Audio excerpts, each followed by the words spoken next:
दोस्तों, एक बार बंगाल की खाड़ी में मार्कंडेय ऋषि तप कर रहे थे। इंद्र के पद पर विराजमान आत्मा को यह शर्त होती है कि यदि उसके शासन काल में 32 चैकड़ी युग के दौरान यदि पृथ्वी पर कोई व्यक्ति इंद्र पद प्राप्त करने योग्य तप या धर्म यज्ञ कर लेता है और उसकी क्रिया में कोई बाधा नहीं आती है, तो उस साधक को इंद्र का पद दे दिया जाता है और वर्तमान इंद्र से वह पद छीन लिया जाता है। इसलिए जहाँ तक संभव होता है, इंद्र अपने शासन काल में किसी साधक का तप या धर्म यज्ञ पूर्ण नहीं होने देते। उसकी साधना वह भंग करा देते हैं, चाहे उसके लिए उन्हें कुछ भी करना पड़े। जब इंद्र को उनके दूतों ने बताया कि बंगाल की खाड़ी में मार्कंडेय नामक ऋषि तप कर रहे हैं, तब इंद्र ने मार्कंडेय ऋषि का तप भंग करने के लिए स्वर्ग की सबसे सुंदर अप्सरा कही जाने वाली उर्वशी को उनका तप भंग करने के लिए भेजा। सर्व श्रृंगार करके देव परी उर्वशी मार्कंडेय ऋषि के सामने नाचने गाने लगी। अपनी सिद्धि से उस स्थान पर बसंत ऋतु जैसा उसने वातावरण बना दिया। मार्कंडेय ऋषि ने कोई उत्सुकता नहीं दिखाई। उर्वशी ने कमर का नाड़ा तोड़ दिया, वह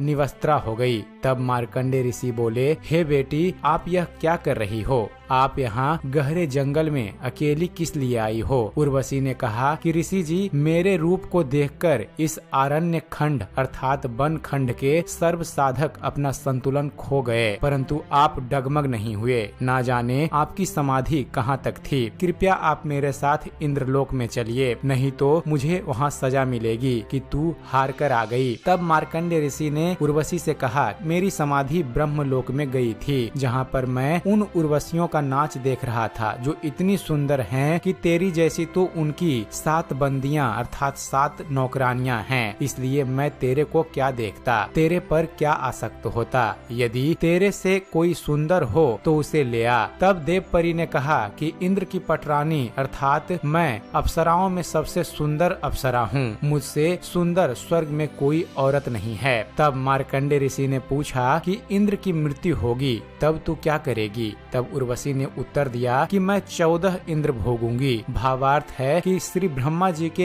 एक दिन में 1008 चतुर्युग होते हैं, जिसमें 72.72 चतुर्युग का शासन काल पूरा करके 14 इंद्र मृत्यु को प्राप्त होते हैं। इंद्र की रानी वाली आत्मा ने किसी मानव जन्म में इतने अत्यधिक पुण्य कर लिए थे, जिस कारण से वह 14 इंद्रों की पटरानी बनकर स्वर्ग सुख का पौरुष सुख को भोगेगी। मार्कंडेय ऋषि ने कहा, वे 14 इंद्र भी मरेंगे, तब तू क्या करोगी? तब उर्वशी ने कहा, तब मैं पृथ्वी लोक अर्थात इस मृत्यु लोक में गद्दी बनाई जाऊंगी और जितने इंद्र मेरे पति होंगे वे भी पृथ्वी पर गधे की योनि प्राप्त करेंगे। मार्कंडेय ऋषि बोले कि फिर मुझे ऐसे लोक में क्यों ले जा रही थी जिसका राजा गधा बनेगा और रानी गधी की योनि प्राप्त करेगी? उर्वशी बोली, अपनी इज्जत रखने के लिए, नहीं तो वे कहेंगे कि तू हार कर आई है। मार्कंडेय ऋषि ने कहा कि गधियों की जैसी इज्जत तर्वतमान में ही गद्दी है, क्योंकि तू 14 खसम करेगी और मृत्यु उपरांत तू स्वयं स्वीकार रही है कि मैं गधी बनूंगी। गधी की जैसी इज्जत। इतने में वहीं पर इंद्र आ गए। विधाना अनुसार अपना इंद्र का राज्य मार्कंडेय ऋषि को देने के लिए कहा कि ऋषि जी, हम हारे और आप जीते, आप इंद्र की पदवी स्वीकार कीजिए। मार्कंडेय ऋषि बोले,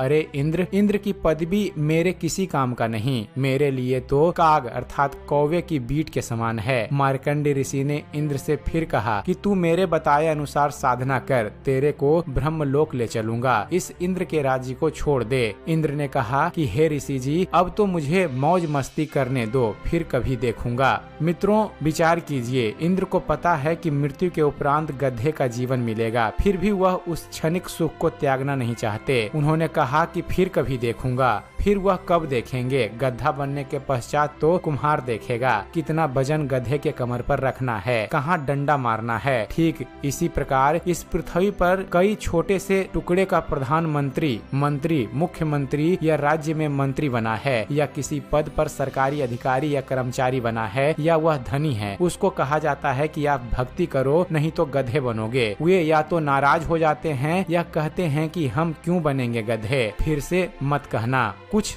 सभ्य होते हैं वे कहते हैं कि किसने देखा है गधे बनते हैं। फिर उनको बताया जाता है कि सब संत तथा ग्रंथ बताते हैं तो अधिकतर कहते हैं कि देखा जाएगा। दोस्तों उनसे निवेदन है कि मृत्यु के पश्चात गधा बनने के बाद आप क्या देखोगे? फिर तो कुम्हार देखेगा क्या आपके साथ कैसा बर्ताव करना है। देखना है तो वर्तमान में देखिए, बुराई छोड़कर शास्त्रानुकूल साधना कीजिए जो वर्तमान विश्व में केवल हरि भजन और भगवान का स्मरण करने से आता है। आइए हम सब अपने जीवन की मुक्ति के लिए भगवान का सच्चे दिल से सुमिरन करें। तो उम्मीद करते हैं फ्रेंड्स आप सभी को हमारा ये वीडियो पसंद आया होगा। अगर वीडियो पसंद आया हो तो वीडियो को लाइक और शेयर करना ना भूलिएगा। और दोस्तों ऐसे ही धर्म और इतिहास से जुड़े हुए ज्ञानवर्धक वीडियो देखते रहने के लिए आप हमारे इस चैनल ज्ञान मंथन को सब्सक्राइब करना ना भूलिएगा। आप हमारे इस चैनल को सब्सक्राइब कीजिए और देखते रहिए, जानते रहिए। धन्यवाद। जय हिंद।